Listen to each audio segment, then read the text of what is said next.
Hello, Internet! I know it's been a little bit, but I am back, and I'm hoping to keep on to pace and releasing one video a week from now on.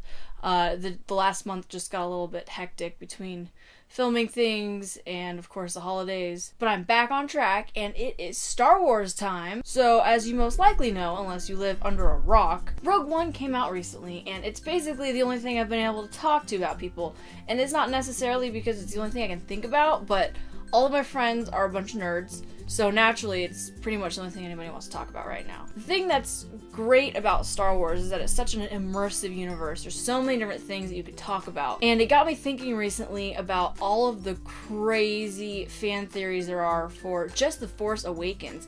Even how many theories there are just for who Rey's parents could be. Is it Luke? Is it Han and Leia? Is Obi-Wan her grandfather? Is it Snoke? Yeah, I've heard that one. And then, of course, who is Snoke?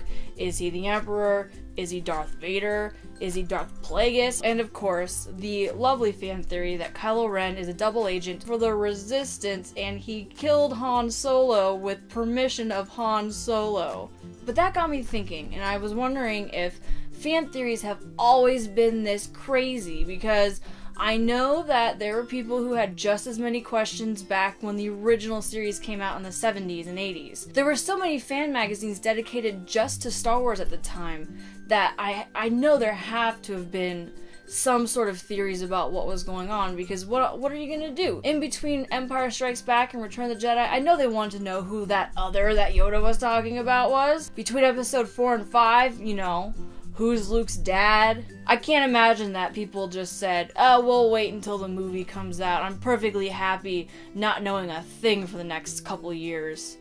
Yeah, because I'm sure people were much more patient then than we are now. And also, I really don't believe that the internet has really ruined fan theories. The internet may be a better way for larger masses of people to know about fan theories, but I knew there had to be some other ones. And oh boy, did I find some crazy fan theories.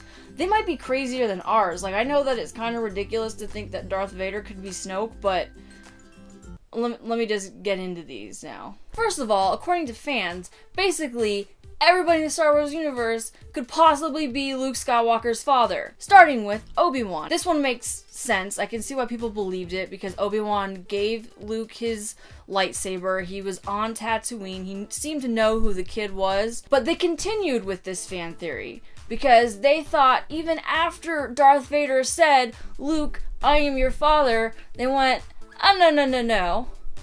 Obi-Wan's still his dad. Vader is just lying to Luke to try to get him to the dark side. It's interesting to think where that story could have gone, though, if you really put it into perspective of, if I came up with this fan theory, what did I think would happen? Because at this point, if we're talking about Empire Strikes Back, Obi-Wan is long gone. Luke would never have any sort of closure, and you would probably never know for sure. The only other person who would know is Darth Vader, but if he's lying, he's never gonna tell Luke. It's an infinite loop. People really didn't know what was going on with Boba Fett. There were multiple theories for this one. First of all, guess what? He's Anakin Skywalker! And he's waiting for Luke to become a Jedi so that they can take down the Empire together and hold hands and skip into the sunset. Yeah! Doesn't that sound great? Obviously, that was not who Boba Fett was, and that would have been a much cooler background for Boba Fett. I'm sorry. I don't like Boba Fett. People also thought, I guess they still thought that Boba Fett was at one time Anakin Skywalker, but they believed that he was actually a woman who seduced Anakin Skywalker and then took on the mantle of Boba Fett. I don't know where they got that from, and I never heard any motivation for why this seductive mystery lady would have done anything, unless it was Luke Skywalker's mother. See, now they have me coming up with these crazy fan theories. Delving into the mystery that is Darth Vader, a lot of people believed that Darth Vader was actually a clone of Anakin Skywalker used by the Empire to retain his Jedi forces when he was dead or dying. And I don't understand this theory, because how do you clone somebody's powers? I don't understand how a clone is still going to be force sensitive. The only thing I can think is that at that time, they didn't understand the Force as much as we do, because now we have 6 movies when they only had 1 or 2 at that time. And yet again, what happened to Anakin Skywalker? He's in R2-D2. Yes, that's right. R2-D2 was used to house Anakin Skywalker's brain. And why did people think that? Because anytime Luke used the Force, R2-D2 was present. So obviously the clear connection to make was that the brain of Anakin Skywalker was inside R2-D2 Dalek style. Who comes up with this stuff? I can just imagine the people in the theater for Empire Strikes Back. They're just watching all the Hoth stuff. Luke gets taken by that Wampa. He's by himself in the cave. He reaches for his lightsaber, and they're like, no, he's not gonna get it because R2-D2 isn't Oh. I'm sure they came up with another reason they justify that, because, you know, you have a fan theory, you're gonna stick to that and you're gonna go down with that ship no matter what.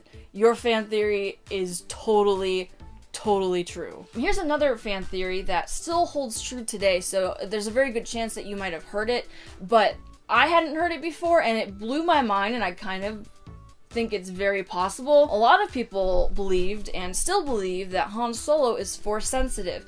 Now when I first heard that, I was like, yeah, okay, everybody in the Star Wars universe has to be Force sensitive. But no, their reasoning makes a lot of sense. First of all, he beats those 3,720 to 1 odds that C-3PO so kindly gave him in the asteroid field. You might think that it was just due to his luck, but he doesn't seem to be that lucky. He gets in trouble a lot. This is the argument that the people who believe this fan theory make. They also argue that in A New Hope, Han Solo takes out Darth Vader's TIE fighter, when Darth Vader is obviously known to be the greatest pilot in the universe. Which makes sense until you realize that Han didn't actually take out Darth Vader's. He takes out the ship next to Darth Vader, which then bumps into him. So he indirectly takes out Darth Vader's ship, so that doesn't mean that he used the Force in any sort of way, whether he was aware of it or not. As we know, a lot of the Star Wars blasters are very inaccurate, thank you Stormtroopers, but Han is a good shot.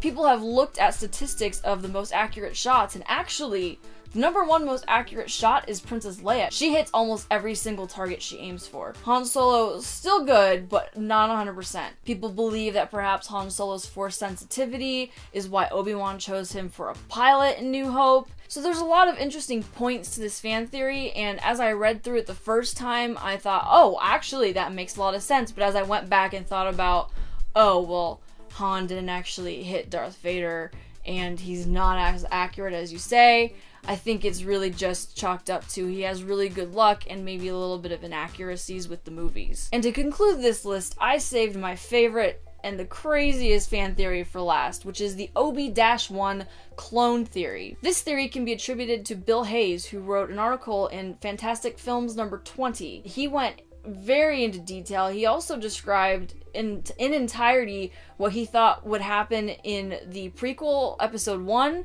that would come out in the 80s named Clone Wars, and he actually very accurately predicted a lot of things that happen in Phantom Menace that I can only think George Lucas must have gotten his hands on this article, because it's scary how close he is to a few of the elements in the movie. However, back to Obi-Wan. The Obi-Wan Kenobi that we know is actually a clone, Obi-Wan, of some gentleman with the initials OB, but we don't know who that person is. What we do know is that he was a spiritual leader and visionary who stressed compassion, selflessness, samurai sort of things. And the Obi-Wan that we know is 1,000 generations removed from the first Jedi. They say that he would have been a scientist rather than a religious fanatic, and he realized his ability to perform miracles could be passed down through the DNA helix.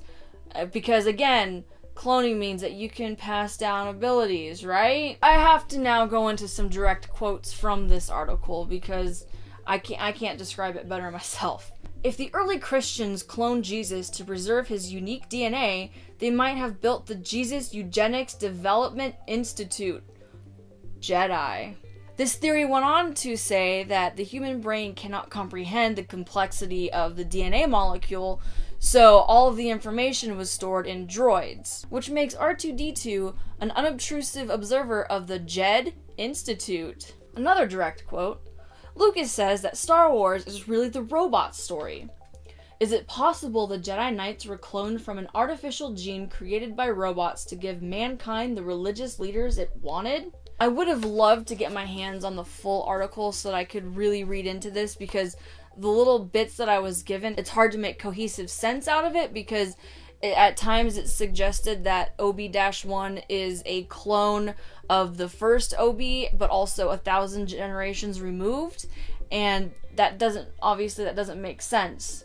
So I would really love to have found the entire article, but it's no longer up online, at least of what I could find. It's crazy how much thought this writer put into this fan theory, and it's fun. I wonder what he thought once he saw the whole story unfold, if he was surprised, if he was happy with it going in a different direction, if he was disappointed. It's really hard to describe what fan theories can do. It's an interesting phenomenon. I have my own theories.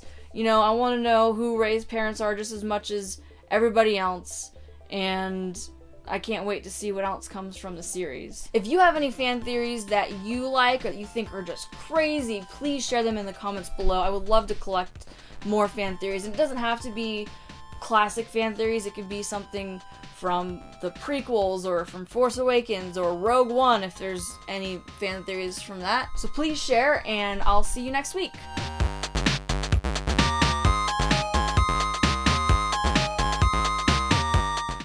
I found the droid I was looking for.